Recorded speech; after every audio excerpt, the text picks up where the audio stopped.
Assalamualaikum warahmatullahi wabarakatuh. Bismillahirrahmanirrahim. Alhamdulillahi rabbil alamin. Wassalatu wassalamu ala asyrafil anbiya wal mursalin. Habibina maulana qudwatina sayyidina Muhammadin wa ala alihi wa sahbihi ajma'in. Subhanaka la ilma lana illa ma 'allamtana innaka antal alimul hakim. Wa la hawla wa la quwwata illa billahil aliyyil azim. Alhamdulillah, kita sambung pengajian Kitab Perukunan, muka surat 4, baris 2 dari bawah. Kata pengarang rahimahullahu ta'ala, dan dikira-kira ia akan mereka itu, dan ditimbang segala amal mereka itu, dan melalui titi siratil mustaqim, dan dimasukkan segala mukmin ke dalam syurga kekal selama-lamanya, dan dimasukkan kafir ke dalam neraka kekal selama-lamanya, dan dimasukkan segala mukmin yang berdosa ke dalam neraka sekira-kira dosanya, maka dikeluarkannya mukmin daripadanya dari neraka, lalu dimasukkannya mukmin ke dalam syurga kekal selamanya. Maka syurga dan neraka itulah kesudahan tempat kediaman segala manusia, tiada lagi mati dan berpindah isi keduanya syurga dan neraka. Baik. Berkata pengarang rahimahullahu ta'ala,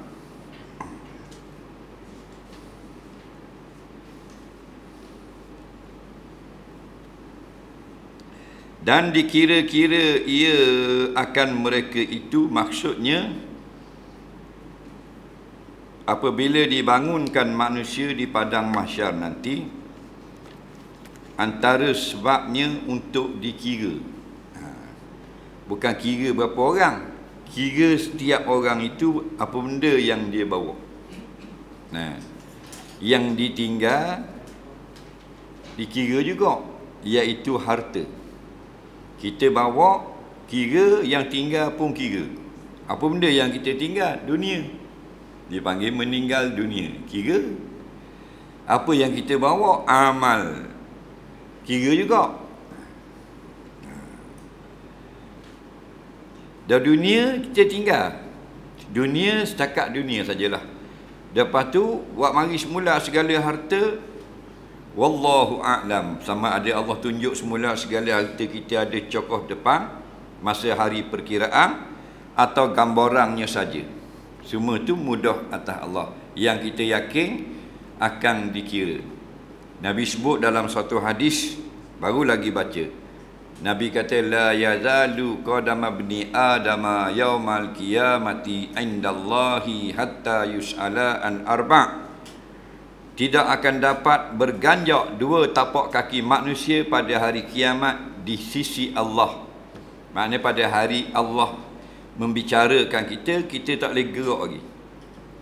Hatta sampailah yus'ala, kita ini disoal. Ada soal jawab. An arba', dari 4 perkara. Antaranya an umrihi fima afnah. Allah tanya umur berapa dan ke mana dihabiskan umur kita. Umur tu. Ni jawab 80, 70, 60, 50. Umur ikut yang diberi ya. Hak mati muda lah. Nak. Umur berapa? 60. Berapa hari sejik? Setahun je. Nampak tak? Pasal masa umur 60 tu pergi pacing. Dah belum tu dah sibuk kerja. Jawab. Hukumang tak tahu lagi, jawab dulu. Kat mana kita habiskan umur? Umur berapa? 58 masa mati. Dah beranak duduk sejik ke dua mana? Duduk kat ngai. Waktu kata duduk kat bola, kita di Malang Presiden. Faham? Waktu kata duduk kat side. Dah nak pergi dengar projek banyak. Jawab. Hak duduk sejik, jawab duduk sejik. Ada saksi, tak boleh pelawak. Atas dunia kita boleh kenal belaka. Biar jahat macam komunis pun. Oh, dalam Facebook baik. Faham lagi? Nah, dalam Facebook zikir moi, boh zikir hadis. Domoh macam malaum. Faham lagi? Orang tak tahu tau. Nah, akhirat leh. Al-yawma nakhtimu ala afwahihim. Pada hari kiamat itu kami welding mulutnya. Kami jahit mulutnya atau kami tutup mulutnya. Tutup mulut tutup. Pasal mulut banyak lebong. Banyak lebong mulut dah.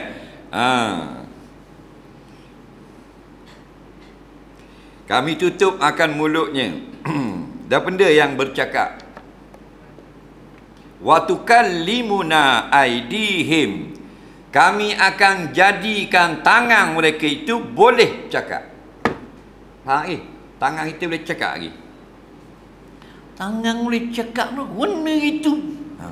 Tak guna lah, bukan mu lah. Allah kata. Nampak? Tukallimuna. Kami jadikan. Kami yang buat.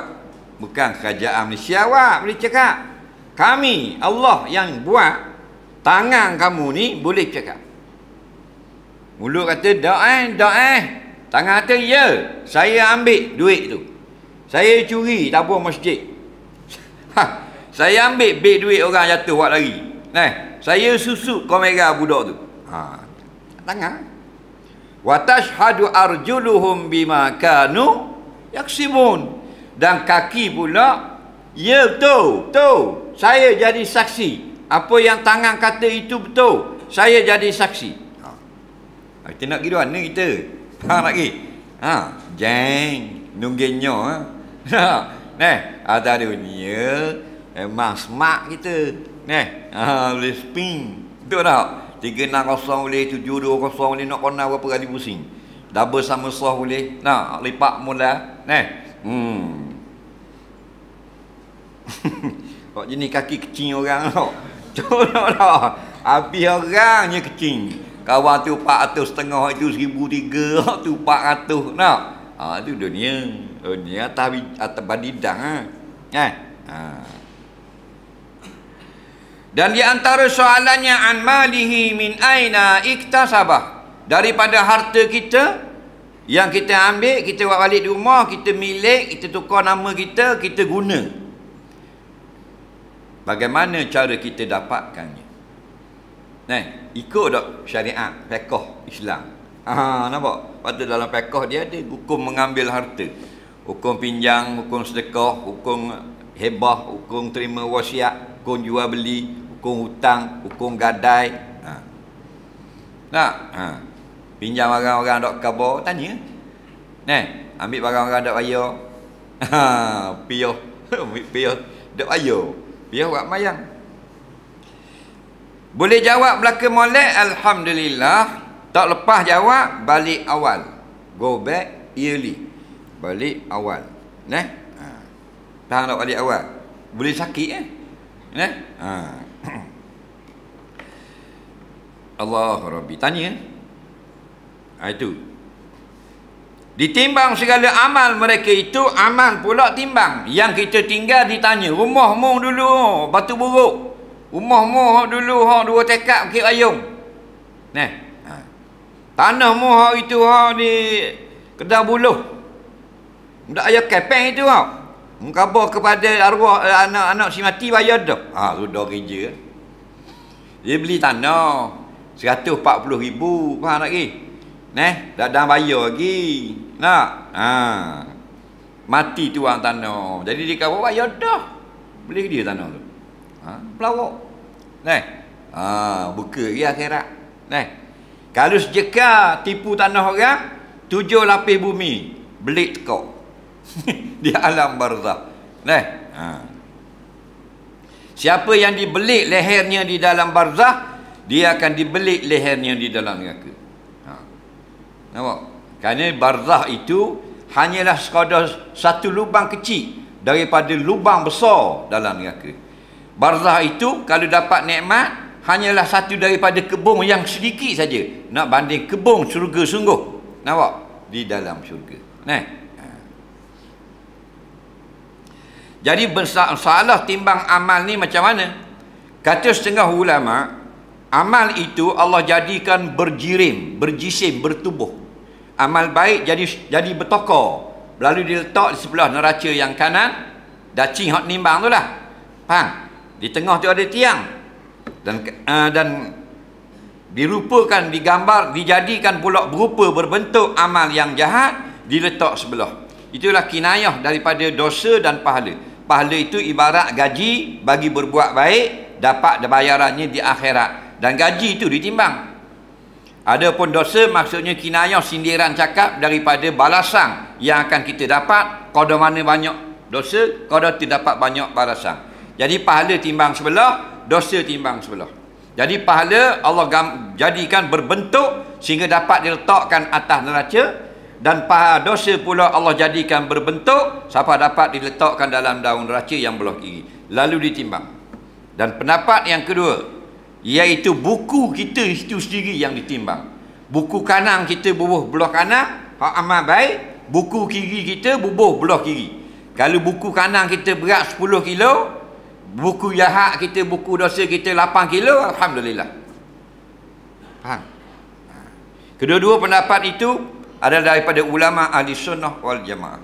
Tak usah balah lah.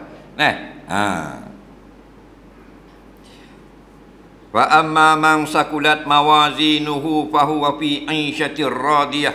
Maka barang siapa yang bila ditimbang berat sebelah baik, walaupun lebih sedikit saja. Contohnya dosa dia buat dosa 1000 kilo beratnya, dan pahalanya 1001 kilo, lebih sekilo je. Nampak? Fahuwa fi 'aisyatir radiyah. Jawabnya dia akan duduk dalam syurga yang diredai. Walaupun dia ada dosa 1000 kilo dan pahalanya 1001 kilo, bermakna lebih berat 10 pahala. Bukan baik, bukan diazab dulu qadar dosa ada, tidak. Oleh kerana beratnya bersebelah baik, walaupun jahatmu banyak juga, tapi berat sebelah baik, maka yang banyak itu deny, tidak dibicarakan, tidak diazab. Faham lagi? Itu kenapa? Kerana Allah bersifat dengan kasih sayang. Wa amma man khaffat mawazinuhu, dan barang siapa bila ditimbang di atas neraca kanan dan kiri, berat belah dosa daripada belah pahala, walaupun sikit. Contoh, dia buat pahala 1000 kilo seumur hidup, dan dia dapat dosa 1001 kilo, masuk neraka. Wa ummuhu hawiyah. Adakah dia akan diazab sekadar 1001 kilo? Tak, sekadar yang lebih tu saja. Itu pandangan ulama. Dia tidak sekadar 1001 kilo tu. Sekilo tu saja diazab. Sekilo tu saja diazab pun kena faham baik. Kerana azab itu neraka. Bukan api dunia. Api dunia kalau ceng hidung kita, tak jadi hidung orang. Membalik sekarang, mau ambil lighter, mu ceng dalam 15 minit dah awak layar gitu. Bang, memang jadi khubah pendek hidung. Faham lagi? Wapong terus hidung. Bayarlah api neraka. Maka Nabi berkata, narukum haza juz'un min sab'ina juz'an nar yaumil qiyamah, atau kama qala, api yang kamu guna untuk membakar di dunia ini baru 1 juzuk daripada 70 juzuk suhu kepanasan api neraka. Dan ada hadis yang lain menyebut, jikalau diambil ahli neraka yang sedang bertepik menolong kerana sangat azab dalam neraka, lalu diletakkan beramai-ramai dalam api dunia, semua akan tidur nyenyak dalam api dunia. Kerana bagi mereka tak panas api dunia, kerana terlalu panas api neraka.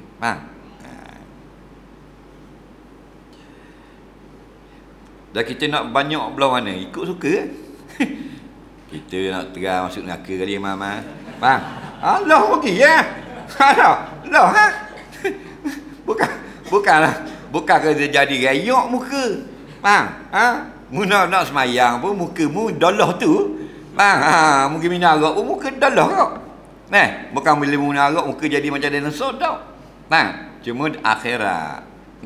Nak beriman silakan, nak kafir silakan. Faman syaa falyu'min wa man syaa falyakfur, kata Allah. Barang siapa nak beriman, sila. Siapa nak kafir, sila. Lah dia khabar dah kan? Kalau beriman tepatnya syurga, kafir neraka.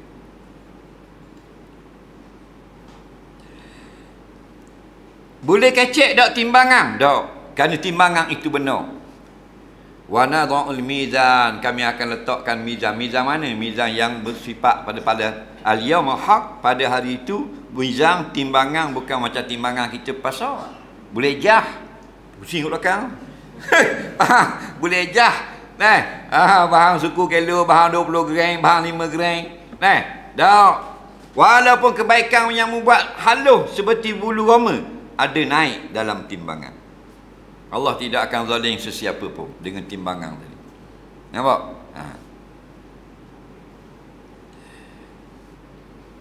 Kalau kita timbang sudah ni, rasa-rasa berat tak kita?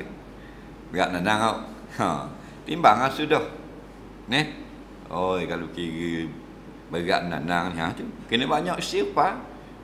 Lihat saja astagfirullah, astagfirullah. Tak? Banyak istighfar. Dan melalui titi siratil mustaqim. Tidak ada orang boleh lari ikut lain. Semua mesti lari ikut sirat. Last sekali sebelum ke syurga atau ke neraka, namanya sirat. Sirat ini jambatan yang akan dilalui. Dia mengikut amal masing-masing. Kalau baik jadi pendek, kalau jahat jadi jauh. Kalau kita banyak amal solehnya jadi lebar, kalau dia banyak dosa dia jadi sempit. Atas qada amal masing-masing. Dalah lalu jadi lebar, mamak lalu jadi sempit. Padahal lalu sama. Faham? Itu mudah bagi Allah. Faham? Kita nak hak lebar, banyakkan amal soleh. Banyak sedekah, banyak tolong orang. Faham? Dan kita nak sempit banyak buat dosa. Jadi sempit. Atas masing-masing. Allah letak lagi. Letaknya matang. Di bawah ni itu neraka jahanam. Di tepi-tepinya Nabi cerita ada besi nyakuk. Ziu orang sakut kaki orang tepi. Macam cerita orang putih buat. Tapi anu hebat lagi hari akhirat. Ada besi nyakuk. Litah kat tu. Bila lepas masuk syurga. Hak jatuh neraka jahanam. Nampak? Itulah tu. Allah tidak akan zalimkan kita. Kita buat benda yang baik, Allah jatuhkan kita dalam neraka. Membuat yang baik, maka itulah kebaikan yang mu akan dapat. Ketika bermulanya hari akhirat. Dia gini, benda baik yang kita buat belum tentu dapat balas baik di dunia. Tapi kalau akhirat wajib, mesti dah. Bila akhirat bermula, mati. Mana orang yang beramal soleh, belum tentu dia ni dimuliakan orang di dunia. Tapi bila dia mati, cabut roh, dia mula menjadi mulia. Malaikat muliakan dia. Hidup di alam barzah, Allah muliakan dia. Bangun di padang pasca, dimuliakan dia. Sampai ke dalam syurga. Atau dunia belum tentu. Mengajar tafsir hadis, pelawak. Orang kata pelawak. Kalau hak joget, gini habis orang. Dok cukup tangan kecil, ibu tangan besar pula. Faham lagi? Kalau mengajar pelawak, tafsir berapa? Pelawak. Dah. Itu dunia. Tok Imam, Tok Ila tengok Tok Ila. Nabi kata Tok Ila, akhirat orang yang panjang tekak. Apa maksud panjang tekak? Kata setengah ulama, maknanya Tok Bila kat gini, siapa yang jadi bila dah ke? Jadi bila musalla, bila surah, bila masjid besar, masjid kecil, masjid buruk dah ke? Dia bila. Maka orang akan panjang tekak nak tengok dia lagi. Orang panjang tekak ni benda apa panggil? Kalau atas dunia VIP atau apa panggil public figure, influencer, YouTuber popular. Orang yang terkenal, kali lalu orang tengok. Orang jungar tak tengok. Orang terkenal payah nak tengok Orang jungar tak pergi tekak. Itu maksudnya panjang leher manusia pada hari kiamat. Bila bukan tekak tu bila jadi panjang macam siapa? Nak khabar mulianya jadi masyhurnya, dimuliakan Allah. Kerja sebagai bila ni, dia lalu tu orang di padang mahsyar panjang tekak. Panjang tekak maksudnya ni, buat panjang itu. Kan tekak kita boleh buat panjang. Cewak kelok. Cewak panjang. Wah, biasa kau buat panjang nak tengok benda tak? Nak tengok benda. Maknanya kalau tidak orang popular, belanggar tu. Belanggar kau juga. Itu bila. Tapi akhirat, dunia kau tambah tu ilah. Kalau minta nak darah dah kerja benda. Kita tak ilah. Bila je. Ada lagi natu hamba bila. Pah tu bila. Dak rok cetong. Pah nak minta nak darah orang. Pah pada minta pula tu turun pula start tu dak hidup pula. Kapung berasak keluar dakak tu bila. Nah, pakak dak bini lah. Akhirat. Nah, public figure. Jadi perhatian masyarakat ramai di padang mahsyar. Contoh, tu.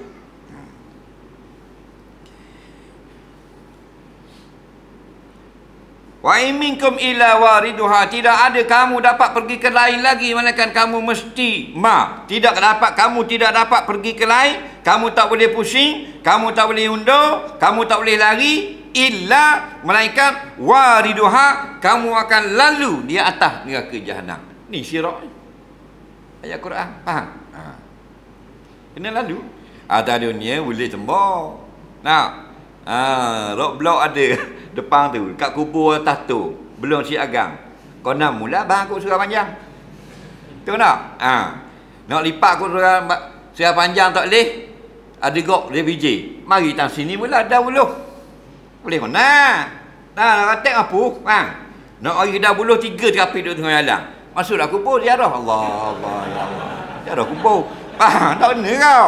Boleh pusing.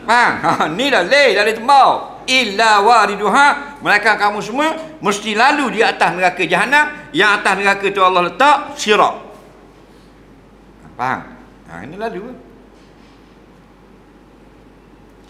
Dan dimasukkan segala mukmin ke dalam syurga kekal selama-lamanya. Dan dimasukkan kafir ke dalam neraka kekal selama-lamanya. Orang kafir tak boleh marah. Ni pengajian untuk orang Islam. Dia ambil ni pengajian ini, dia pergi sebar ke orang kafir. Guna rakaman dan sebagainya, tak boleh marah. Faham? Ini pengajian kita, ini akidah kita, ini kepercayaan kita. Faham lagi? Kerana kita beriman dengan Allah. Bukan sahaja dengan Allah. Wa bima qala Allah, dengan juga apa yang telah difirmankan oleh Allah. Maka Allah sebut di dalam Quran. Allah jadikan syurga untuk orang beriman dan Allah jadikan neraka untuk orang kafir. Tak kira apa jenis kafir, kafir wasani, kafir apa benda ni. Kafir wasani maksudnya kafir yang menyembah berhala, atau kafir kitabi, Nasara dan Yahudi yang jenis ada kitab, atau yang jenis tidak ada agama. Komunis, free thinker dan sebagainya. Semua kafir apa jenis pun di dalam neraka dan kekal. Kerana neraka itu untuk orang kafir. Dan Allah buat syurga untuk orang beriman, orang mukmin. Wattaqun naral lati waquduhan nas wal hijarah uiddat lil kafirin. Hendaklah kamu semua takut kepada neraka yang Allah jadikan bahan bakarnya adalah berhala, batu-batu berhala dan manusia. Uiddat, kami jadikan neraka, kami bentuk, kami buat neraka ni lil kafirin, untuk sekalian orang-orang kafir. Untuk dia. Dan dimasukkan segala mukmin yang berdosa ke dalam neraka sekira-kira dosanya. Maka dikeluarkannya kan mukmin daripada neraka, lalu dimasukkannya kan mukmin ke dalam syurga kekal selama-lamanya.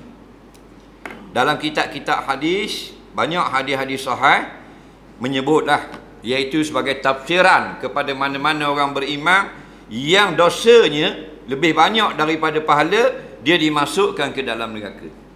Tapi bukan dia masuk dalam neraka kerana dia itu dicipta untuk neraka, tidak. Neraka itu bukan untuk dia, untuk orang kafir. Tapi kenapa dia masuk dalam neraka? Kerana banyak dosa padanya daripada pahala. Dan apa sebab masuk dalam neraka? Dalam neraka dia akan diazab sebagai kasih sayang daripada Allah, dan hingga tercabut dosanya baru dikeluarkan daripada neraka. Kerana di dalam syurga tak boleh masuk benda-benda yang kotor. Rumah kita, kalau anak kita buat masuk benda kotor, kita andai buang. Anak kita buat balik tiup lori, tiup apa, masuk main dalam rumah. Watubik luar. Padahal sikit tanah-tanah. Ini dengan dosa-dosa mana boleh masuk dalam syurga? Bilakah orang yang bila ditimbang banyak dosa itu daripada orang mukmin masuk neraka? Jika dia tak dapat keampunan Allah. Mana timbang-timbang si Fulan bin si Fulan atau Haji Fulan bin Haji Fulan masuk neraka, malaikat umum. Masuk neraka lah. Tiba-tiba Allah ampunkan dia, tak masuk. Tak dapat keampunan Allah. Faham lagi? Tak masuk. Ataupun dia tidak masuk neraka sedangkan banyak dosa kerana dapat syafaat Rasulullah sallallahu alaihi wasallam itu. Nampak? Pun kerana di antara syafaat yang paling banyak beri syafaat dan syafaat yang banyak bagai ialah Nabi kita Muhammad sallallahu alaihi wasallam. Tidak bagaimana syafaat nabi-nabi yang lain sikit. Yang paling banyak dan paling besar syafaat Nabi kita. Antara syafaat Nabi kita ialah orang yang sudah diputuskan hukum masuk neraka, tak masuk. Masuk syurga juga. Faham? Recommendation syafaat.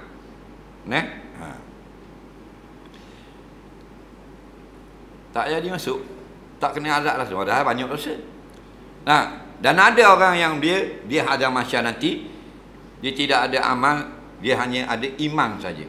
Allah ampunkan juga dosanya. Minum arak daripada muda pas tua, isap dadah daripada muda pas tua. Faham lagi contoh? Tapi Allah ampunkan dia. Tak semayang, tak puasa, tak zakat, tak haji. Allah nak ampunkan dia, kosong juga. Masuk syurga. Nak kita ni kena cara dulu. Faham lagi? Itu semua tu atas Allah belaka. Lepas tu bila hati kita sentiasa baik dengan Allah, mudah dapat kasih sayang Allah. Kita jahat tapi sangka baik dengan Allah. Allah sayang kita, dan Allah sayang kita, dia tidak akan susahkan kita.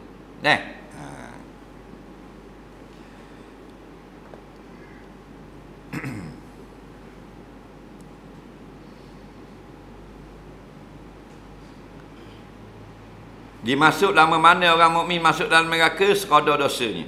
Mungkin ada yang masuk setahun, ada yang masuk 10 tahun. Kadar dosa dia. Dosa tak sama kita. Dan pahala kita pun tak sama. Walaupun kita dua orang duduk berdua semayang duha dekat-dekat, belum tentu dosa pahala dia sama dengan kita, yang jarang. Kena walak banyak dia. Baca surah yang sama, mu baca Yasin, aku baca Yasin. Dalam majlis yang sama, mungkin dia banyak lagi pahala. Itu semua kita tak tahu. Sebab tu kita jangan seronok sangat. Seronok sangat. Oh, beres, hebat-hebat aku. Boleh mayang duha mau, hebat-hebat. Ni boleh tak boleh kepeng kan. Nampak tak? Tengok Allah, botui. Tak ada sutih harang. Balik awal kita. Maka kemudian dikeluarkannya. Siapa keluarkan? Allah keluarkan. Daripada neraka. Masuk neraka. Qadar mana masuk? Ada yang 8 tahun, 10 tahun, 20 tahun, 1000 tahun. 50,000 tahun duduk dalam api, dikeluarkan. Siapa keluarkan? Allah. Dan bila keluar, lalu dimasukkan yang bekas ahli neraka tadi ke dalam syurga. Dalam kitab-kitab hadis banyak sebut kisah. Dari kitab Sahih Ibn Hibban, kitab Ibn Khuzaimah, ada sebut Sunan Baihaqi. Nabi SAW dibenarkan oleh Allah untuk mengeluarkan sebahagian umat Islam, orang beriman yang sedang berada dalam neraka. Lalu Nabi keluarkan satu golongan. Bila keluar dah satu golongan yang sangat ramai daripada neraka, orang beriman, keadaan mereka Nabi cerita seperti arang hitam terbakar dengan neraka. Hitam macam arang. Bahan dia api. Betul tak? Lalu Nabi kata ada lagi hamba-hambamu yang ada iman di dalam hatinya. Lalu Allah kata keluarkan semua barang siapa yang ada 2 kalimah syahadah dalam hatinya daripada neraka. Itu yang terakhir Nabi keluarkan. Mereka keluar dalam keadaan hitam macam buah jambu arang. Dan ada hadis yang lain mengatakan orang yang terakhir keluar daripada neraka dalam keadaan merakuk. Merakuk keluar. Maka syurga dan neraka itulah kesudahan tempat kediaman segala manusia, tiada lagi mati dan berpindah isi keduanya. Siapa masuk syurga tak mati dah. Siapa masuk neraka tak mati dah. Kerana kita hanya ada 2 kali mati, 2 kali hidup. Kita 2 kali mati, 2 kali hidup. Dulu sebelum kita lahir, kita hidup ke mati? Mati. Nah, kaifa takfuruna billahi wa kuntum amwatan fa ahyakum. Macam mana yang kamu lawan Allah belaka ni, keras kepala sangat ni, padahal kamu dulu mati, Allah yang hidupkan kamu. Summa, kemudian daripada itu, yumitukum, lepas kita hidup di dunia, yumitukum, Allah matikan kita. Summa yuhyikum, kemudian Allah hidupkan balik kali yang kedua di padang mahsyar. Nampak? Hidup yang kedua tu tak ada. Summa ilaihi turja'un, kemudian kamu akan balik kepada Allah untuk diadili. Tak ada mati dah. Faham? Kerana kita ada 2 kali saja mati, 2 kali hidup. Tidak ada 3 kali hidup, 2 kali mati. Atau 3 kali mati, 2 kali tak ada. 2 kali seorang, 2 kali mati, 2 kali hidup, 2 kali seorang hidup. Tak? Maka apabila orang yang terakhir disebut oleh dalam kitab-kitab hadis, orang yang terakhir daripada neraka dikeluarkan, dikunci pintu neraka, Nabi kata lepas pada tu tidak ada seorang lagi pun yang boleh keluar dan tidak ada seorang pun yang boleh masuk. Kau baru tak ada dah. Kemudian dimasukkan lelaki terakhir tadi dalam syurga, lalu dikunci pintu syurga. Nabi cerita lepas pada tu tidak ada lagi pun orang yang masuk, kerana dia yang terakhir. Nah, ini yang saya nak Umar kata, kalau aku tak boleh masuk awal pun, harap-harap aku yang terakhir tu. Saya nak Umar. Sebab tu syaitan takut nak lalu jalan saya nak Umar lalu. Orang lebih. Saya nak Umar dengar hadis ni, dia kata kalaulah aku tak masuk awal syurga, aku harap sangatlah aku yang terakhir tu. Mana tambah tak masuk syurga. Faham lagi? Orang rendah diri. Betul tak? Kita tak ada Sayyidina depan Umar, gong dah batuk. Gong dah batuk, baru jual ikan kering, gong dah. Nah, Umar lalu kot ni, semua. Syaitan tak lalu waktu. Syaitan tu maknanya syaitan minal jin, jenis jin, tak lalu waktu. Jin jahat. Pasal apa? Pasal tempat tu Umar lalu, takut. Kerana Umar sangat takut pada Allah. Kita lalu tu jin beri. Pasal kita lebih kurang jin tau. Tahu tak? Ke tak tahu? Tu lah. Allah Rabbi. Tu pun rasa gong dah kita tau. Rasa hebat, rasa mulia dah. Apa ni Nabi cerita, Nabi takkan kaki pelawak macam kita. Nabi cerita Umar lalu, jin tak lalu. Jin lalu kat orang belakang. Apa? Ni Umar lalu Umar. Daripada rumah nak pergi sejik lalu kot ni. Faham?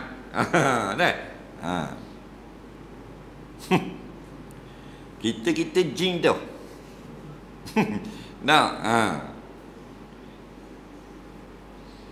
Syahadan barang siapa menyangkal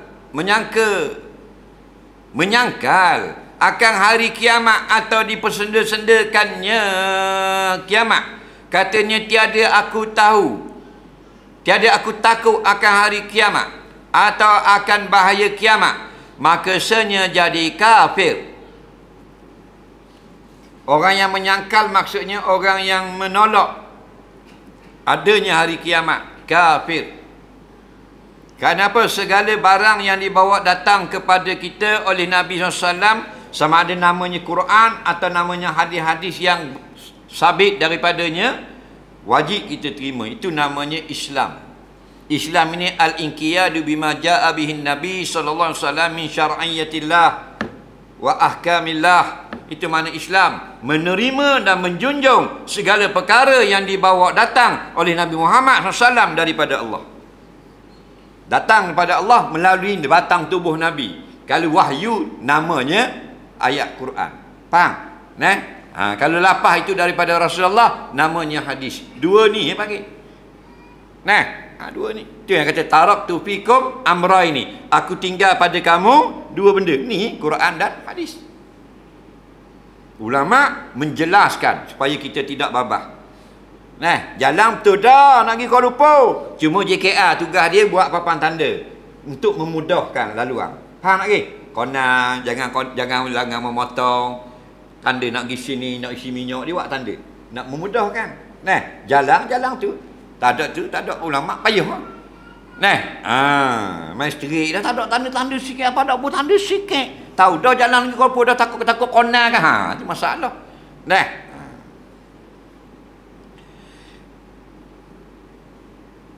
Atau dia persenda atau dia kata aku tak takut hari kiamat, jadi kafir. Kenapa? Karena ada di dalamnya niat merendah-rendahkan apa yang dibesarkan oleh Allah hari kiamat. Hari yang Allah suruh kita fikir, hari yang Allah suruh kita bersedia, hari yang Allah kata sangat hebat, tiba kita kata ada benda nak mempelekehkan hari kiamat, maka dia mempelekehkan Allah yang mendatangkan cerita tentang hari kiamat. Nah, orang lain ni tak takut. Tengok cakap bahar-ambang lagi mana bab dia boleh pakoh belaka. Betul tak? Dah hebat. Nah, dah hebat apa maksud neraka kekal lagi? Betul tak? Kekalan neraka. Dia rasa hebat, kawan dia pula tukar support dia, backup kat belakang. Nah, kalau tukar kipas ada 5 ekor belakang. Oh, dia hujah belaka, ayat Quran hadis dia pakoh belaka. Nah, boleh pandai, boleh darjat kafir, kekal dalam api neraka. Jangan main. Kita nak buat bahar-ambang boleh, bab lain, bab bola, bab apa boleh lah. Betul tak? Nak ikut si cakap.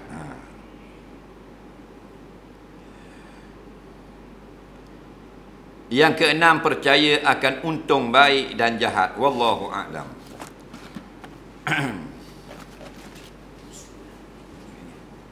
Baik, kutipan sumbangan derma malam ini untuk kebajikan dan maslahat Masjid Titian Baru kita ni.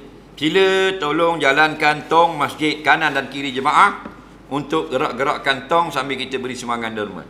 Untuk penonton live Facebook, akaun masjid ada tertera di skrin Facebook anda, iaitu Bank Islam BIBM, akaunnya 130-1829-7809. Untuk dana pembelian van jenazah, tong ada di belakang untuk beli van jenazah.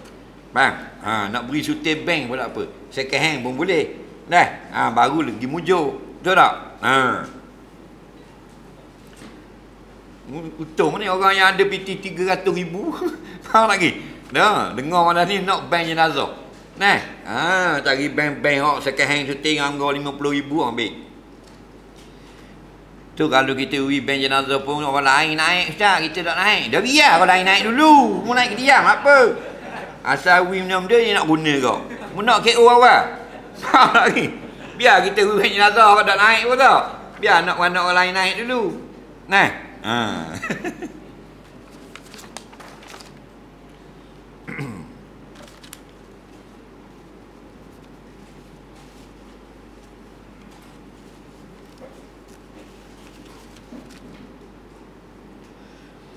Soalannya, kenapa ada setengah orang teruskan memberi sumbangan dan gerak kantong? Kenapa ada setengah orang Allah izin dia bercinta? Aduh. Dan setengah orang gagal bercinta. Yang gagal dikatakan Allah nak jaga dia dari terjebak dalam maksiat. Dan bagaimana pula yang tak gagal? Adakah Allah tak jaga dia? Dia kata kalau orang itu gagal putus cinta di tengah jalan, ditulis dalam Facebook, tak apa, Allah nak pelihara saya daripada terus berbuat maksiat. Lepas tu yang tak gagal cintanya terus berjalan macam biasa dating siang malam, adakah Allah tak nak jaga dia? Jawabnya, semua perbuatan baik itu kita yang pilih dan semua perbuatan jahat kita yang pilih. Allah ini memberi izin dengan segala fasiliti yang Allah wujudkan. Allah jadikan kita kaki, tangan, akal dan sebagainya, kekuatan. Nak melakukan amal soleh boleh, amalan jahat pun boleh. Cuma kita, kalau kita putus cinta, kita nak backup kita je. Kita kata tak apa, Allah sayang saya. Itu kata-kata manis manusia saja. Tapi kalau kita kata boleh, mudah-mudahan aku putus cinta ini nak kerana Allah nak aku jauh daripada maksiat. Boleh kata mudah-mudahan, bukan pasti. Allah tahu apa yang sebenarnya. Jangan cuma kita gini, segala buat baik, segala buat jahat sudah ditulis, sudah tentukan sejak azali, dan Allah tidak sama sekali menyuruh kita berbuat benda dosa. Dia memang melarang. Faham lagi? Cuma dia menjadikan dengan pilihan kita. Kita di akhirat, kalau dia azab, ialah dengan sebab kita yang memilih, bukan Allah yang paksa kita. Kita naik motosikal sampai Simpang 3. Kanan kuliah, kiri porong. Kona kanan pun boleh pergi, kona kiri pun tak netuk motosikal. Betul tak? Maka kita pilih kiri. Bolehkah kita kata Allah paksa kita pergi ambil porong mana tu? Boleh tak? Tak, kita yang pilih. Dalil kita boleh memilih ialah kalau kita tak pergi ambil repuang malam tu, kita pergi ke kanan, boleh tak? Situ tidak ada zalim Allah. Faham? Sebab tu kita dibalas atas benda yang kita boleh pilih. Adapun kalau kita tak boleh pilih, maka kita tidak akan diazab. Contoh, faman yaqturra ghaira baghin wala adin fala isma alaih. Barang siapa yang duduk dalam keadaan terpaksa memakan bangkai, sedangkan bangkai itu haram. Nah, 3 hari tidak makan, yang ada hanyalah bangkai. Itulah yang ada untuk selamatkan nyawanya. Bukan dia yang nak dan bukan dia bersengaja. Fala isma alaih, maka dia tidak dihukumkan berdosa. Kerana dia ada pilih. Boleh pilih hang tak? Tak ada pilihan. Tapi kalau dia ada pilihan lain, dia ngakak 3 hari dah di padang pasir Kelapa orang, dia kiri bakar, belah kanan laksa kuah putih. Jumpa. Dia pilih kau bakar, baru dia diazab. Kerana dia ada hak, ada peluang memilih. Faham? Hak ni tak ada peluang memilih.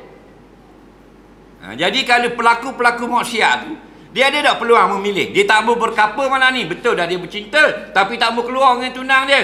Kerana haram. Dia nak pergi syurga. Boleh tak? Boleh. Jadi janganlah bila kita kata, kita putus cinta, Allah sayang aku. Faham? Tak putus pun kena molek. Dah Allah benci kat mu dengan sebab perangai mu. Jadi batulah pastikan kita duduk pada pihak orang yang Allah suka.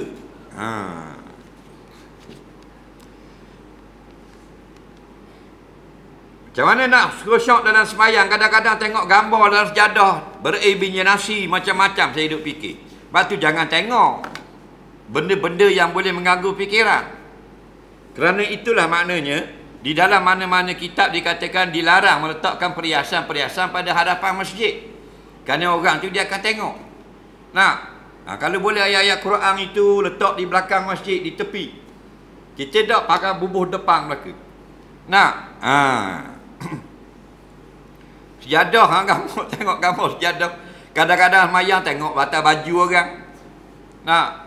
MPKK Kedah Buluh. Dia baca di baju. Dia baca di baju orang. Betul tak? Padahal untuk ingat Allah. Ini masalah.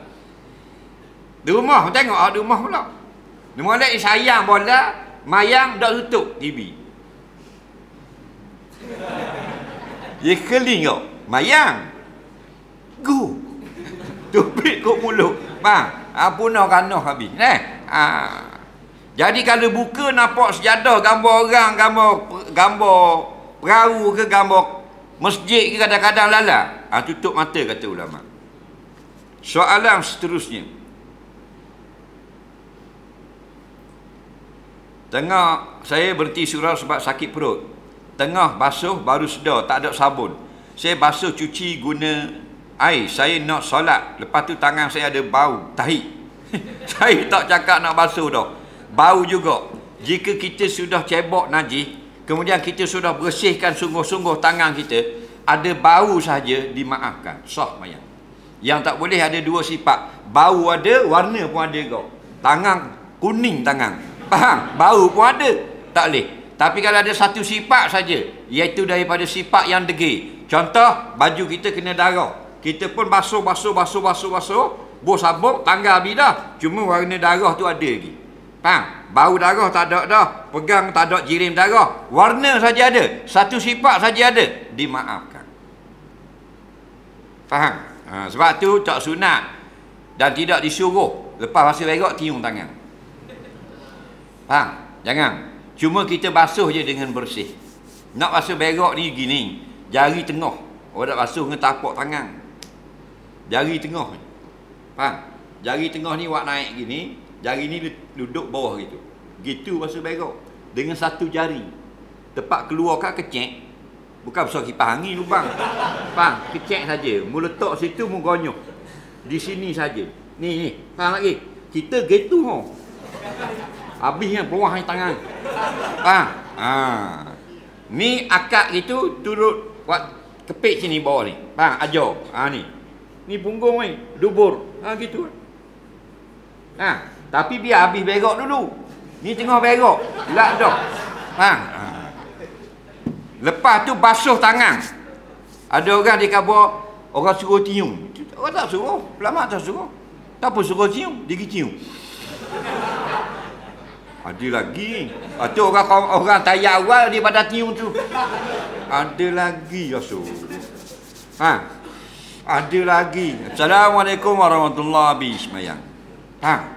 Soalan seterusnya. Kita nampak rating kayu jatuh atas jalan akibat motor boleh jatuh. Apakah kita sapu untuk kebaikan orang ramai daripada kematian? Itulah sedekah namanya.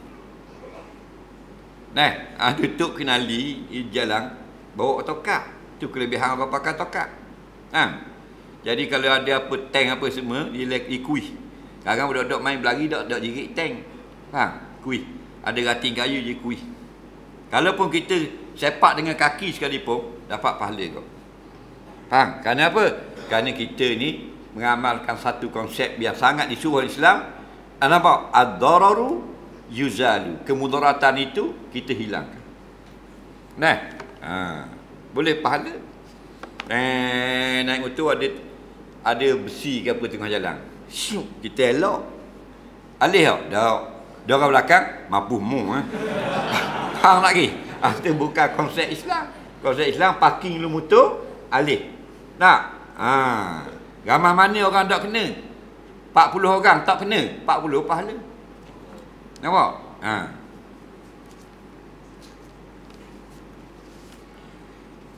Isteri dalam keadaan uzur baca ratib al-hadad, boleh? Ratib boleh. Begitu juga kalau kita baca doa-doa daripada ayat Quran. Begitu juga kalau ada satu musibah, kita dalam keadaan janabah atau perempuan dalam keadaan haid, dia dengar ada musibah, dia pun kata inna lillahi wa inna ilaihi raji'un. Itu ayat Quran, boleh. Tapi jangan kosak baca Quran. Tujuannya zikir saja. Boleh. Soalan seterusnya. Orang itu bersumpah atas nama Allah untuk tidak lakukan sesuatu, tetapi dia langgar juga dia buat. Adakah orang itu kena kafarah? Ya, kena bayar kafarah sumpah. Denda sumpah, saman, langgar sumpah. Sebab awak bersumpah demi Allah. Lagi.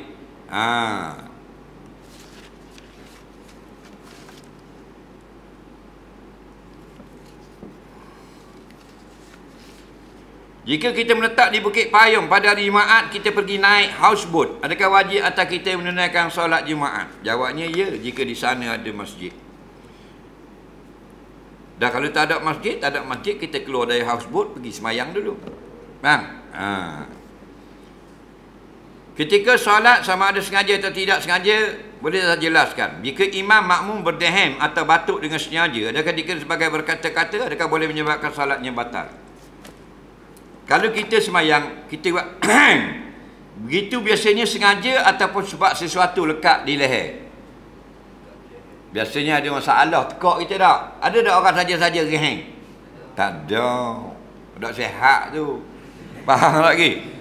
Jadi biasa orang geheng sebab dia satu-satu benda lekat tekak. Dia nak baca Fatihah, nak baca tu dia jadi tak selesa. Kalau dia geheng baru lega, dia buat itu. Itu maksud berdeheng. Cuma dalam kitab-kitab fiqh berkata, kalau siapa yang sengaja berdeheng, tidak ada uzur apa-apa, maka dua ton berbunyi. Dua. Maka batal semayangnya. Cuma payah nak cari orang saja berdeheng. Manakah kerana lekat sesuatu.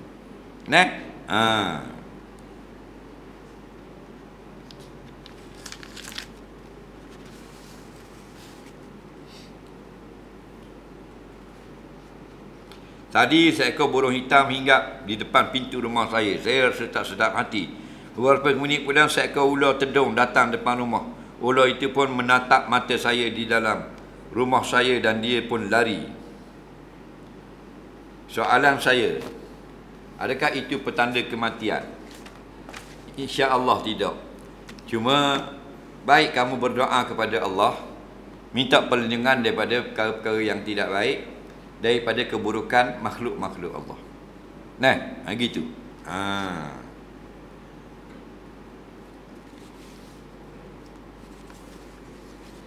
Jima' siang hari bulan Ramadan, adakah kedua-dua pasangan kena kafarah? Contoh pitih beri 60 cupok beras. Adakah setiap pasangan kena keluarkan 60 cupok tersebut? Baik. Dia kata suami isteri jima' siang hari bulan puasa Ramadan lah. Adakah suami isteri kena bayar kafarah puasa 60 hari atau 60 cupok makanan? Jawabnya, yang laki-laki saja kena kafarah. Bang, isteri tak kena kafarah, malaikat isteri itu juga laki-laki. Jadi yang kena kafarah yang laki-laki saja. Kalau isteri dia laki-laki, kena kok. Nah, faham tak gitu? Maksudnya suami saja yang kena kafarah, isteri tak kena kafarah. Isteri wajib qada sehari saja yang rosak itu. Faham? Adapun suami, dua pendapat. Nampak yang pertama yang dipakai masyhur, dia kena qada 60 hari itu dan sehari hak rosak tu. Sehari yang rosak tu qada, 60 hari itu kafarah. Syahraini, 2 bulan, mutatabi'aini, berturut-turut. 2 hari lagi nak cukup 2 bulan, dah ingat niat pula. Kena buat semula dari awal. Oh, payah ke itu ustaz? Dah tak usah jimak siang, jimak malam. Faham? Tak menyusah ke diri kita dah. Jadi ada orang dia kata Rapuan tak kena, isteri tak kena. Walaupun isteri punya pasal. Biasanya isteri lah punya pasal yang terjadi jimak tu. Kerana mereka menjadi ujian kita pada bulan Ramadan. Betul tak? Bulan lain kita panggil wih masuk dalam bilik dah masuk. Tengok lu, tengok kita ni. Kita pas tidur, kita mata dua-dua belah buka. Tapi bulan Ramadan, dia jadi ujian. Faham? Dia main cabut kain depan kita. Faham lagi? Masuk dalam bilik air, dah ingat bakal tuala tu, bunyi saja tak. Kita pula dak nyahu dah. Aduh. Faham? 2 bulan kita kena. Dia nyanda sehari je. Apakah hukum menjual pre-order sebagai pembeli yang kita dah baca sebelum beli barang akan siap 2 minggu, tapi kerana pula jika barang itu dia order masih tidak sampai lebih dari 2 minggu dah. Nasihat kepada mereka yang menjual. Boleh kita jual barang 10 hari sampai. Kita beli dengan duit kita. Kita jual dengan keuntungan yang kita persetujui. Tiba-tiba barang itu lambat sampai. Adakah benda itu jadi haram? Tak jadi haram, jual beli. Itu uzur syar'i dia panggil. Benda itu jadi lambat. Tapi kalau kita tahu benda itu memang 2 minggu saja, kita nak tipu orang, kita tulis 2 hari. Itu tak boleh. Halah-halah yang tidak benarkan dalam syarak. Faham?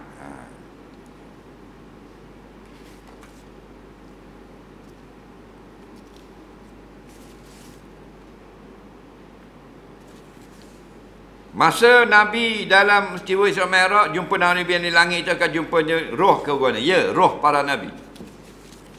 Roh para Nabi ini hidup sempurna. Selepas wafat mereka itu. Sempurna maksudnya seperti kita, bahkan lebih daripada kehidupan kita di dalam dunia. Puasa tinggal tak ada nak qada, habis kerana mati. Siapa saja yang berhak boleh tolong qadakan? Warisnya. Kalau bukan waris, perlukan izin. Maknanya anak tak perlu izin. Anak qadakan puasa mak, anak qadakan puasa ayah. Tapi kalau kawan-kawan, aku baik dengan ayahmu, aku nak qada sehari puasa ayahmu, boleh tak? Ayah nak kata boleh, waris izinkan, baru boleh. Okey? Sebelum meninggal, ibu telah mewasiatkan rumahnya kepada salah seorang daripada anaknya dengan beberapa orang saksi. Adakah ini wasiat atau pusaka? Sebelum meninggal, ibu telah mewasiatkan rumahnya kepada salah seorang anaknya dengan beberapa orang saksi. Soalannya, adakah ini wasiat atau pesaka? Dengar baik-baik. Beza wasiat dengan pesaka. Apakah arti wasiat? Wasiat ini maksudnya ketika belum mati, tuan punya harta berpesan, jika aku mati, dia ada lapah begitu. Selepas aku mati, selepas aku sudah tidak bernyawa, selepas aku menjadi mayat, nanti setelah aku menjadi jenazah, dan bagai-bagai lagi contoh, yang menunjukkan selepas dia telah mati, maka begini, itu isi wasiat. Dan wasiat itu sah atau tidak bergantung kepada isinya. Faham lagi? Kalau yang diwasiatkan itu benda yang harus pada syarak, maka sah wasiat. Contoh, kalau mak mati, ambillah duit mak 1,000, sedekah kepada masjid Titiang Baru. Faham lagi? Maka mak dia ada duit? Ada. Dan yang lebih untuk waris? Ada. Faham? Wujud tak masjid Titiang Baru? Ada, memang wujud. Sah wasiat itu wajib ditunaikan. Dia ada lembu 4 ekor. Kalau ayah mati, seekor lembu ini semelih dan sedekah wi makan orang kampung Titiang Baru ni. Ada tak lembu? Ada. Lembu ayah memang 4 ekor sungguh. Dah diwasiat berapa ekor? 1 ekor. Hukumnya sah wasiat itu. Faham? Tapi ada wasiat yang tidak sah. Contoh, diwasiatkan harta orang lain. Kalau ayah mati, dia kata, kalau ayah mati ni ingat belaka ni lembu dalam kampung ni mau jual belaka lah. Bukan lembu ayah, lembu orang kampung. Sah tak? Ada tak sah. Ayah tak ada tanah. Ada basikal sutil buruk. Tapi diwasiat kalau ayah mati tanah hak sekar, hak Bukit Bayung, wi wak pondok lah. Mana ada tanah ayah? Tak sah, barang tak ada. Faham? Kena faham baik. Itu wasiat. Tetapi kalau dia kata begini, kalau ayah mati, maka rumah ini boleh kepada anak ayah hak busu. Wasiat itu tidak sah, melainkan semua waris setuju. Kenapa? Kerana Nabi pesan la wasiyata lil waris, tidak sah, tidak boleh wasiat kepada waris sendiri. Anak waris tak? Dalam soalan ini, mak wasiatkan rumah kepada salah seorang anak. Anak kepada si mati. Anak tu waris tak? Tak sah. Kenapa tak sah? Kerana semua waris ialah mendapat bahagian yang Allah sudah sebut dalam Quran. Ada orang dapat 1/8, ada 1/6, ada 1/4, ada 1/2, ada 2/3. Tetapi jika semua waris bersetuju, ni mak dengar lu, mak wasiat itu wi ke adik su tanah hak dia Kedah Buluh. Faham lagi? Dah kita ni waris ni setuju belaka ke tak? Setuju belaka. Ya, dah kita ni orang senang belaka dah. Adik su kita orang susah. Sah wasiat tadi. Faham tak ni ya?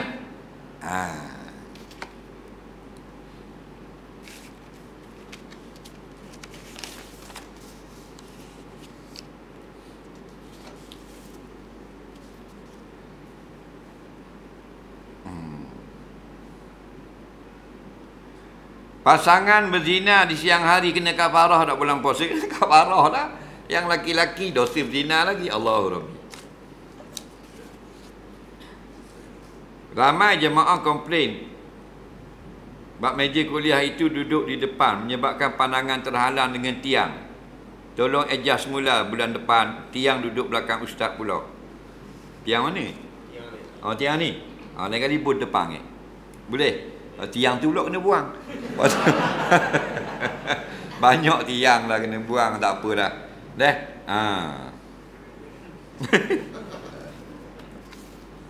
Buatlah guna-guna, tengoklah mana lebih baik.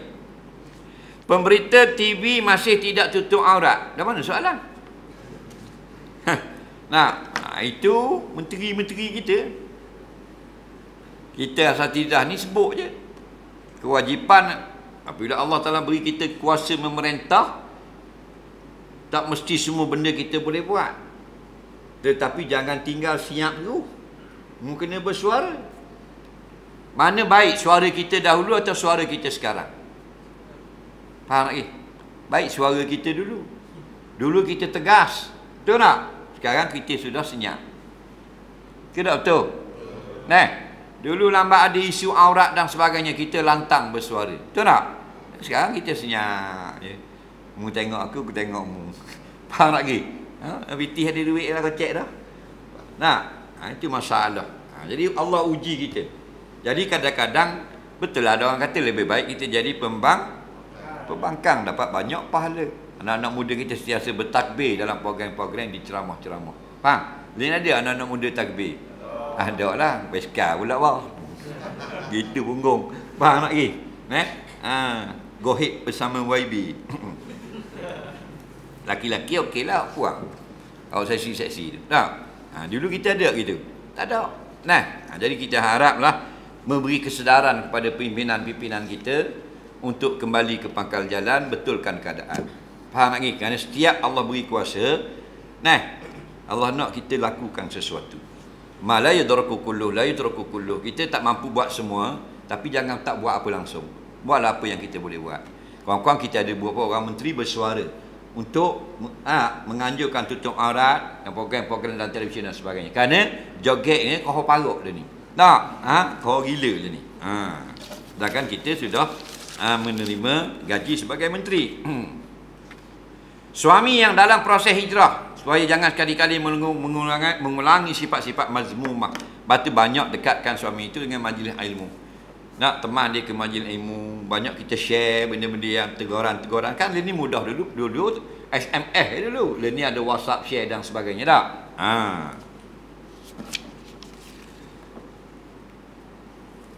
Ramai kawan kuliah kita tidak hadir majlis ilmu dulu.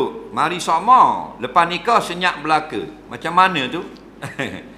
Dulu dia lazat dengan pengajian-pengajian dengan talaki. Sekarang dia lazat dengan perempuan yang bernama isteri. Sebab itulah kalau kita nak berkahwin, fikirlah 10 kali. Biarlah perkahwinan kita itu mabruk, diberkati. Lepas tu dia kata barakallahu alaikum. Moga Allah Taala berkatkan antara kedua kamu. Dengan sebab berkahwin, kamu semakin kerap hadir pada majlis ilmu. Kalau tidak, maknanya kita tidak diberkati.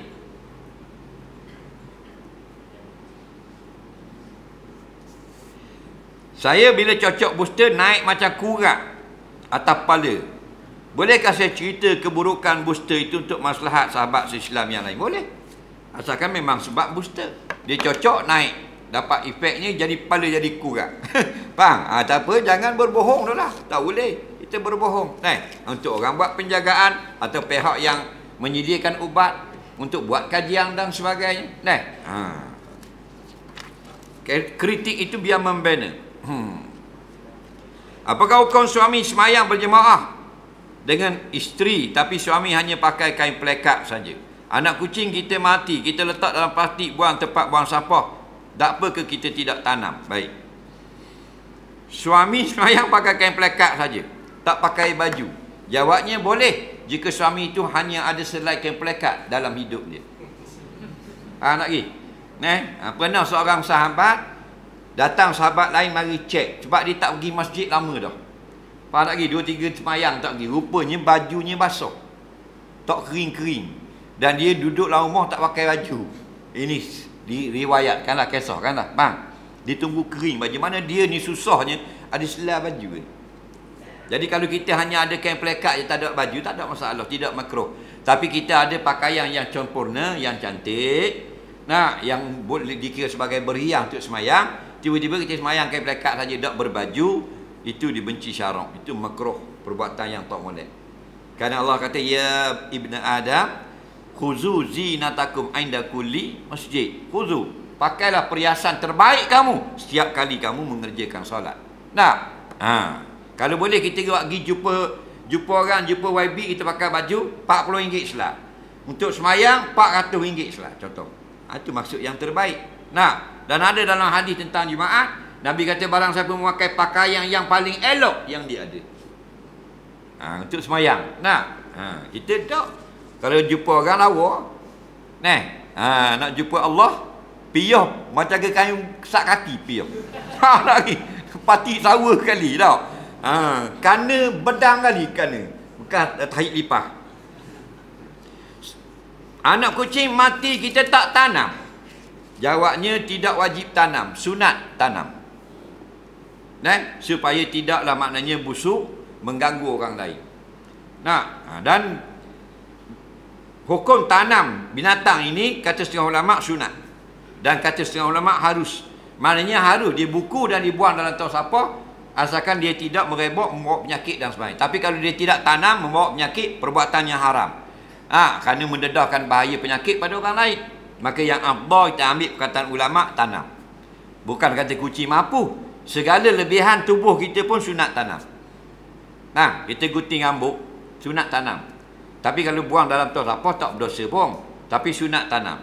Dulu kita budak-budak, kita tengoklah kedai gunting, petang-petang tu, dia sapu, dia tanam. Kata, warna-warnanya kita tanam, rupanya kita jahil. Bila dah belajar agama dah, sunat tanam rupanya rambut. Bahkan sedikit pun, dia cukup misal je, sunat tanam. Darah haid tu, lekat di pad tu, darah, sunat tanam. Kita picit jerawat, keluar sikit darah, ambil kapas, ada darah, sunat tanam. Tapi boleh buang. Faham lagi? Maksudnya lebih baik tanam. Gunting rambut dan sebagainya. Cuma kalau kita tanam binatang, tak payahlah baca apa-apa. Lama baca telking pula, wahai anak kucing. Faham? Dah kalau kita buat batu nisan, tidak disuruh. Adakah haram? Tidak haram. Dia tanam kucing, dia sayang sangat, dia buat kayu batu nisan tanda. Tak haram. Tak haram. Jangan buat ibadat sudah di situ. Wallahu a'lam.